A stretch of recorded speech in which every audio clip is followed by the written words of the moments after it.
Class 9 का जो model प्रश्न पत्र आया है उसका सॉल्यूशन वीडियो लेके आए हैं, तो आप लोग इसे ज़रूर से ज़रूर देखें। और मॉडल जो प्रश्न आता है जैक से, ये बहुत ही ज़्यादा इंपॉर्टेंट है, इसीलिए आप मॉडल सेट को ज़रूर इसे देखिए, इसे नेगलेक्ट मत कीजिए, नहीं तो फिर आने वाले समय में दिक्कतों का सामना करना पड़ेगा, परीक्षाओं में समस्या होने वाली है। इसी से क्वेश्चन पूछा जा रहा है बार बार, जैसे कि कक्षा 10वीं और 12वीं की जो बोर्ड चल रही है उसमें सिर्फ आ रहा है मॉडल सेट ही से ही 70% क्वेश्चन आ रहा है। तो आप लोग इसे ज़रूर देखिए, साथ ही साथ दोस्तों को भी शेयर कर दीजिए, जिससे कोई इस वीडियो से छूटे नहीं। और इस तरीके से और वीडियो के लिए हमारे चैनल को सब्सक्राइब कर लीजिए। ठीक है, तो क्वेश्चन शुरू करते हैं। देख सकते हैं इसमें कुल जो प्रश्न है 40 है, और सभी प्रश्नों को बनाना अनिवार्य है, और सबके लिए एक एक नंबर दिया हुआ है। गलत के लिए कोई मार्क्स नहीं कटेगा, ठीक है, 9 के लिए गलत में कोई मार्क्स नहीं कटेगा, जैसे नेगेटिव मार्किंग नहीं है, यानी कोई गलत हो जाए तो उसमें मार्क्स नहीं कटने वाला है, तो गलत नहीं करना देना है, नहीं तो फिर जानबूझ के गलत कर दीजिएगा तो फिर तो मुश्किल है। ओके, चलिए। निम्न में से किन राशियों का एसआई मात्रक समान होता है, यानी कौन सा राशि है जिसका एसआई मात्रक समान होता है। तो ऑप्शन नंबर मेरा है पहला चाल वेग, दूसरा त्वरण विस्थापन, चौथा वेग संवेग, इनमें से कोई नहीं। तो चाल का एसआई मात्रक मीटर होता है और वेग का भी एसआई मात्रक मीटर होता है, तो इसका सही आंसर हो जाएगा चाल वेग, यानी ऑप्शन नंबर 1 जो कि है चाल और वेग। चाल का भी होता है मीटर और वेग का भी होता है मीटर। त्वरण विस्थापन नहीं होता है, ये अलग हो जाएगा। दूसरा नंबर क्वेश्चन का आ गया है, निश्चित दिशा में वस्तु द्वारा तय की गई दूरी है।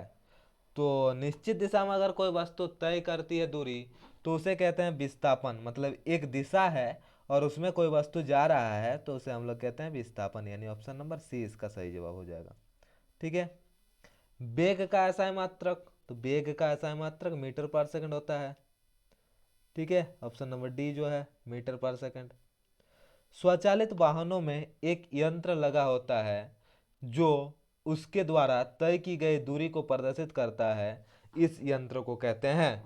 तो वाहनों में जो दूरी मापता है उसे ओडोमीटर कहते हैं, जो दूरी मापता है उसे क्या कहते हैं, ओडोमीटर। ऑप्शन नंबर 1 इसका सही जवाब, ओडोमीटर।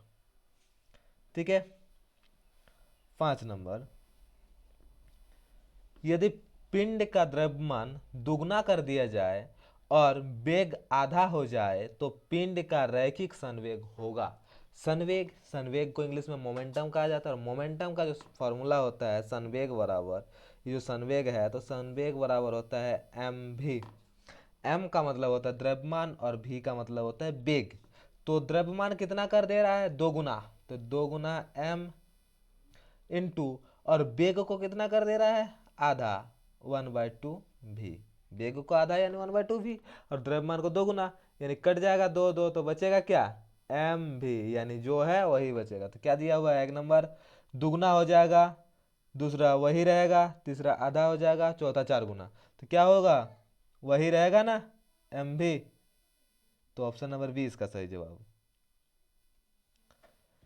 यदि दो वस्तु ए और बी का द्रव्यमान क्रमशः 6 kg और 34 kg हो, तो यानी दो पिंड है जिसका द्रव्यमान एक ए का है 6 और बी का है 34 kg। अब बोलो, ए नंबर ऑप्शन क्या बोला गया है, ए का जड़त्व बी का जड़त्व से अधिक होगा, मतलब ए का जो जड़त्व है, जड़त्व के बारे में पूछा गया है, यानी जिसमें जितना भार होता है या द्रव्यमान होता है उसका जड़त्व उतना ही ज़्यादा होता है। जिसका जितना भार होता है उसका जड़त्व उतना ही ज़्यादा होता है। जड़त्व का मतलब होता है कि कोई वस्तु अगर स्थिर है तो स्थिर में ही रहेगी, या गति में है तो गति में ही रहेगी। तो इसमें जड़त्व बी का जड़त्व अधिक होगा, बी का जड़त्व ए से अधिक होगा, यानी ऑप्शन नंबर 2 इसका राइट आंसर हो जाएगा। बी का जड़त्व जो है, बी यानी हमारा 34 kg का द्रव्यमान ए के द्रव्यमान यानी 6 kg के जड़त्व से अधिक होगा। ऑप्शन नंबर बी इसका सही जवाब। न्यूटन के किस गति नियम को जड़त्व का नियम भी कहा जाता है, तो कौन सा गति नियम, जल्दी बोलो, न्यूटन का कितना गति नियम होता है? 3। तो पहला गति नियम को क्या कहते हैं? जड़त्व का नियम। तो न्यूटन का प्रथम गति नियम, इसको क्या कहते हैं? जड़त्व का नियम। ठीक है, ऑप्शन नंबर ए। रॉकेट किसके सिद्धांत पर कार्य करता है? जो रॉकेट होता है वह संवेग संरक्षण के सिद्धांत पर कार्य करता है। कौन सा? संवेग संरक्षण के सिद्धांत। 9 नंबर, 6 kg द्रव्यमान के किसी वस्तु का भार चंद्रमा पर क्या होगा? G = 10। तो किसी का भार पहले निकाल लेते हैं। पृथ्वी पर इसका भार कितना होता है पता करना तो जरूरी है ना। तो 60 kg द्रव्यमान है। कितना द्रव्यमान है? 60 kg। तो पृथ्वी पर भार कितना हो जाएगा? mg होता है पृथ्वी पर भार। तो m×10 न्यूटन इतना हो जाएगा। यानी 600 न्यूटन कहाँ पर होगा? पृथ्वी पर। अब इसे अगर चंद्रमा पर निकालेंगे तो चंद्रमा पर निकालने के लिए पृथ्वी के भार का 1/6 गुना हो जाता है। चंद्रमा पर किसी वस्तु का भार पृथ्वी का जितना भार होता है उससे 1/6 गुना होता है। यानी 1/6 इंटू 600 न्यूटन। कितना हो जाएगा?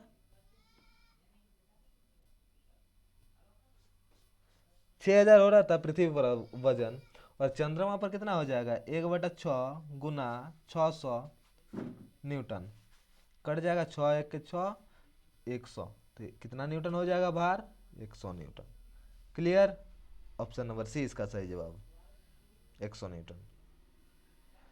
यदि दो वस्तु के बीच की दूरी को आधा कर दिया जाए तो उसके बीच का गुरुत्वाकर्षण बल किस प्रकार बदलेगा?